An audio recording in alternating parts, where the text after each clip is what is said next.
we talked before the season. We knew the Niners were going to be good, and you, I think, correctly identified Brock Purdy as a potential weak spot. Now he's won 8 straight, and I have to say, he did look really comfortable on Thursday. He looks incredible, Jay, and what sticks out to me is his decision-making and his timing. You know, you look at Wink Martindale, the defensive coordinator for the Giants, is known for bringing pressure, a little creativity. And Brock Purdy, for a young guy who hasn't started that many games, you would think, might be confused with that. And you look at this play early. This is cover 0. What I mean by that is there's going to be no safety in the middle of the field here once the ball snapped. Ton of pressure. This is a red zone play, and they actually get him. They get to Purdy. They get a little pressure. This is the first trip down to the red zone. The very next trip to the red zone, he recognizes it. You see the inside leverage on the left side of the screen by the DBs. Cover 0 again. They bring the pressure. They let an unblocked DN, because it's the farthest guy to the line to sack him, and he goes right to where he needs to be, outside route, makes the play, falls off it. Again, this is cover 0 again, tons of pressure. He sits in the pocket, throws the ball to Deebo Samuel's outside shoulder. He recognizes the coverages. He knows his receivers. And again, that second touchdown is to Ronnie Bell. Yeah. A lot of these quarterbacks will sit there and say, okay, there's pressure. I got to go to my go-to guy. They don't think, hey, I can sit back here. I'm hot off this guy, but Ronnie Bell is the best route. I know where to throw the ball. This is stuff you would see out of a veteran guy, not a guy who started 10 games in this league. Well, you have talked over the last couple of weeks about the struggles of Zach Wilson, Justin Fields, and you've said to me, it's the hardest position to play, and you have to be able to think quickly, think on your feet, and this guy just seems to be able to do it naturally, even though he is Mr. Irrelevant, last pick of the draft. Like you said, we talked earlier in the week about Justin Fields talking about, hey, coaching is making me not play as fast. At this position, you have to sit there. Yes, the first time they maybe tricked him a little bit. As you see, he's like, okay, call it again, Wink Martindale, see what happens. Yeah. Touchdown.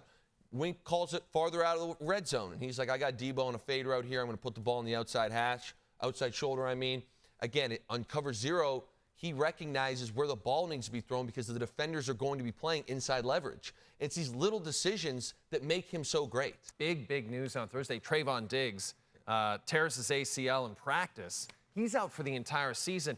The Cowboys looked so good. I mean, it was really looking like a Cowboys-Niners NFC championship collision course. Not to say they're not still good, but how much does this affect the whole landscape of the NFC? To me, I would still put the Cowboys up there. Like you said, Jay, in my opinion, coming into tonight before you heard this news, 1A and 1B would have been the Niners and the Cowboys.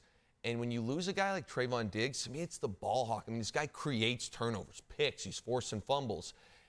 And now you look at this Niners offense, and you take out, if that battle comes and you take out Trevon Diggs, look at the weapons out here. Everybody knows this guy. McCaffrey does everything. Out of the backfield, he's catching the ball. He's obviously a tremendous running back. Deebo Samuels went off tonight. Again, he can run the ball. We didn't see him as much at running back, but playing wide receiver, it's incredible. Their backup running back went off tonight. He hasn't been as active this season, but Elijah Mitchell looked explosive back there. We haven't even talked about Kittle. Yeah. Juwan Jennings had a couple catches early. Brandon Ayuk. The list goes on and on and on. Yeah. Ronnie Bell tonight. Ronnie Bell. So now all of a sudden, when you play an offense like this, it's all hands on deck.